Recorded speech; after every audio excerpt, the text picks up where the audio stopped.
మీరు చూస్తున్న తెలంగాణ 19 టీవీ గరం ఛాయ్ వార్తలకు స్వాగతం సుస్వాగతం. ఈ రోజు ప్రధాన దినపత్రిక ఇచ్చిన వార్తలు చూద్దాం. ఆంధ్రజ్యోతి దినపత్రికలో ఇచ్చిన వార్తలు చూద్దాం. ప్రధానంగా ట్రాఫిక్ జామ్ అయితే 3 కిలోమీటర్ల ముందే గూగుల్ చెబుతుంది.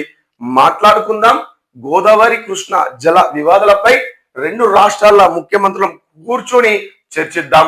అదేవిధంగా బూడిద దిబ్బల దుబ్బపల్లి బండి ఫోన్లు ట్రాప్, పాక్ వైమానిక స్థారపై ట్రంప్ కన్ను, ట్రంప్ ఆహ్వానాన్ని కాదని వచ్చా. అదేవిధంగా ఆంధ్రజ్యోతి నిజామాబాద్ జిల్లా వార్తలు చూద్దాం ఒకసారి.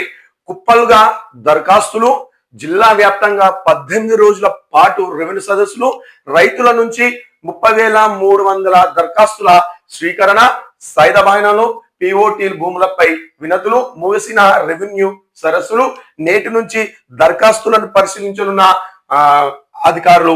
అదేవిధంగా చురుగ్గా కొనసాగుతున్న గ్రామ పంచాయతీల భవన నిర్మాణ పనులు, ఆగని సికం భూముల కబ్జాల పర్వం.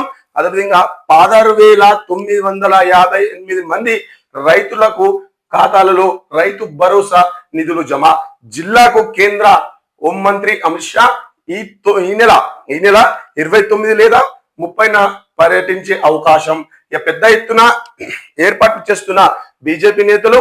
ఎంపీ అరవింద్ ఆధ్వర్యంలో ఇప్పటికే పర్యటనపై సమీక్ష, భారీ బహిరంగ సభకు ఏర్పాట్లు, పసుపు బోర్డు ప్రారంభించనున్న అమిత్ షా. అదేవిధంగా చూద్దాం. ఎరువుల వివరాలను స్టాక్ బోర్డుపై నమోదు చేయాలి. సొసైటీలను లాభాల బాట పట్టిస్తాం. ఈ సమావేశంలో మాట్లాడుతున్న రమేష్ రెడ్డి. అదేవిధంగా చూద్దాం. ఉత్సాహంగా ఒలింపిక్ రన్, చదువులతో పాటు విద్యార్థులు క్రీడలు అవసరం. ఒలింపిక్ రన్ లో సిపి సాయి చైతన్య. అదేవిధంగా చూద్దాం. గిరిరాజ్ డిగ్రీ కళాశాలలో నూతన కోర్సులు. అదేవిధంగా చూసే ప్రయత్నం చేద్దాం.